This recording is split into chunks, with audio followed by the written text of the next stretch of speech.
अतिथि शिक्षकों को बड़ी राहत मिली है। रीज्वाइनिंग नियमों में बड़ी छूट दी गई है। 90% ई अटेंडेंस की शर्त खत्म। अतिथि शिक्षकों के लिए नया आदेश जारी हो गया है।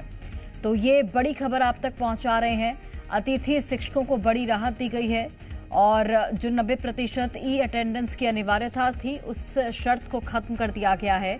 और अतिथि शिक्षकों के लिए ये नया आदेश जिसकी मांग वो लगातार कर रहे थे और इसके साथ ही ये बड़ी राहत दी गई है। रीज्वाइनिंग नियमों में बड़ी छूट दी गई।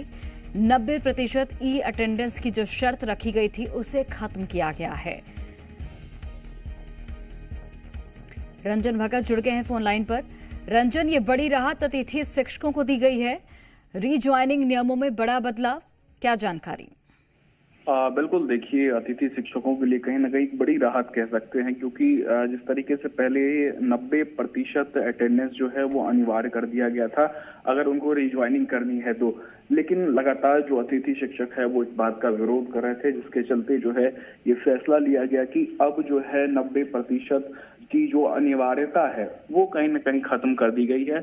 यानी अगर 70 या फिर 80 या फिर 85% अटेंडेंस भी पुराने शिक्षकों के रहे हैं जो इससे पहले की अलग अलग स्कूलों में अतिथि शिक्षकों के तौर पर काम कर चुके हैं, तो उनको भी एक बार फिर से रिज्वाइनिंग का मौका मिल सकेगा। और कल ही स्कूल शिक्षा मंत्री जो राव उदय प्रताप है उन्होंने सोशल मीडिया के जरिए इसकी जानकारी दी थी, जिसके बाद से देर रात जो है लोक शिक्षण संचालनालय द्वारा जो है एक आदेश पारित किया गया है, जिसमें सीधे तौर पर जो 90% की अनिवार्यता है उसको कहीं ना कहीं खत्म कर दिया। इससे प्रदेश भर के लाखों शिक्षकों को कहीं ना कहीं बड़ी राहत मिली है।